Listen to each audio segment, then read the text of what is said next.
El golpe blando contra AMLO acecha. Morena debe unirse.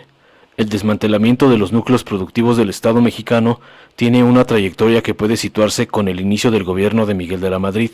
La tecnocracia empezó a desplazar a la corriente del nacionalismo revolucionario dentro de la estructura partidaria del PRI, hasta lograr su control con la expulsión de sus cuadros más importantes como Cuauhtémoc Cárdenas. La desestructuración de la soberanía nacional que permitía tirar abajo los monopolios defensivos basados en los recursos naturales estratégicos duró aproximadamente 30 años.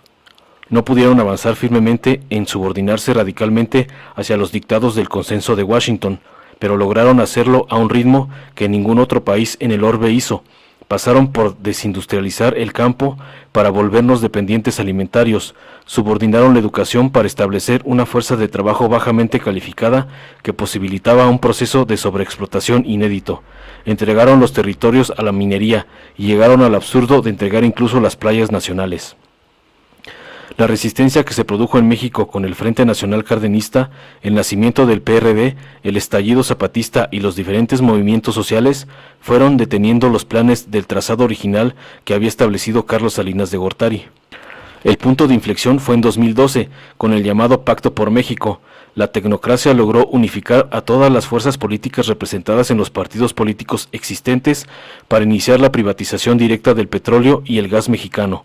Al mismo tiempo, los políticos mexicanos alrededor de Enrique Peña Nieto anduvieron un camino de franca descomposición debido a los altos niveles de corrupción.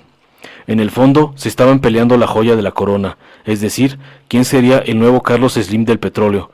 La pelea dentro de la tecnocracia derivó en una división profunda en sus tradicionales códigos de convivencia. Al mismo tiempo que la violencia política decadente generada por la necropolítica mexicana sumergía al país en un mar de sangre, imposibilitando llevar a cabo el proceso de reproducción y acumulación de capitales de la economía legal en algunas regiones, abriendo paso a que la economía criminal estableciera un estado de excepción.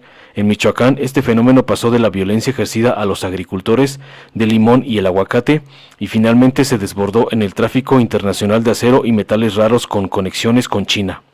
El movimiento de regeneración nacional emergió en estas difíciles circunstancias.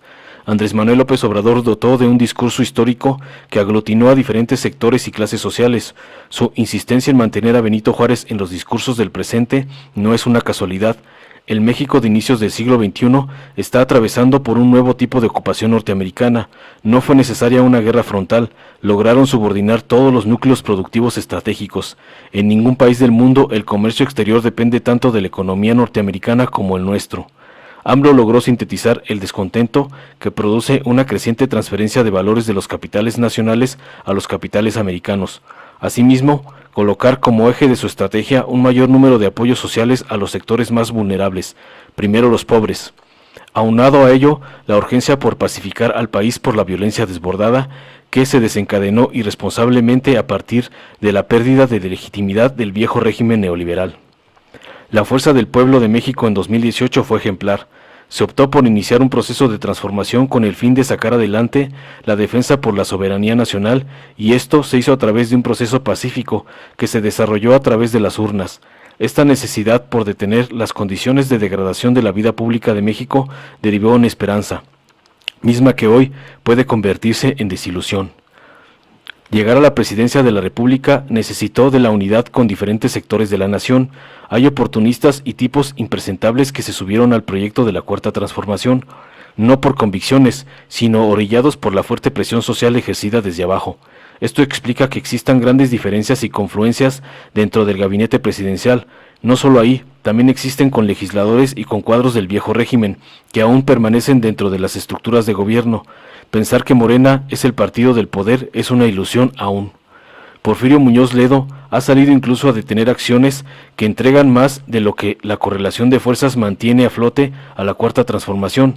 La protesta más importante que ha realizado es aquella en la que se negó a que la Guardia Nacional, pensada justamente para intentar construir un estado de paz en México a contrapelo del capitalismo necropolítico, se sintonice con los proyectos del presidente de Estados Unidos, Donald Trump, y sea utilizada como una nueva Border Patrol en la frontera chiapaneca.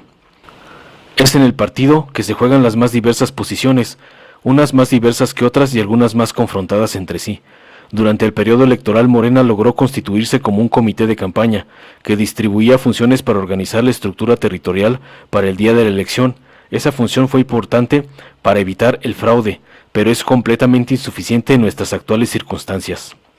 Jacob Polemski, de forma negativa, privilegió el control de la estructura burocrática a la urgente necesidad de la producción de cuadros a través del Instituto de Formación Política.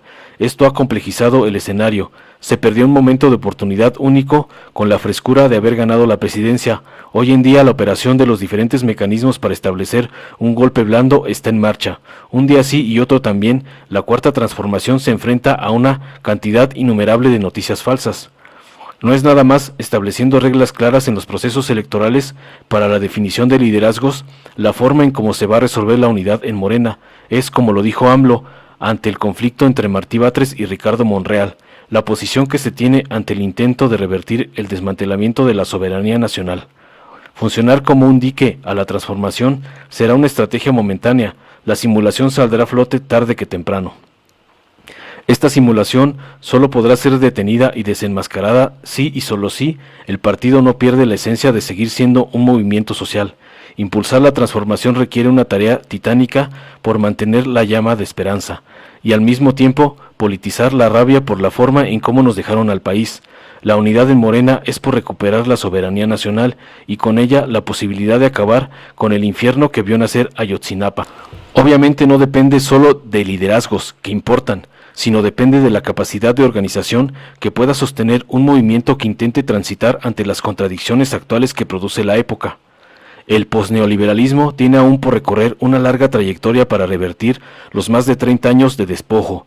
El movimiento social no necesitó de ser gobierno para organizarse. Ahora que se es, importa mucho estimular la autogestión social como pieza clave de la resistencia pacífica. Poder colocar este discurso sobre la mesa es necesario, pero llevarlo a la acción es de orden estratégico, informó Mr. Político. Nos vemos en el siguiente video.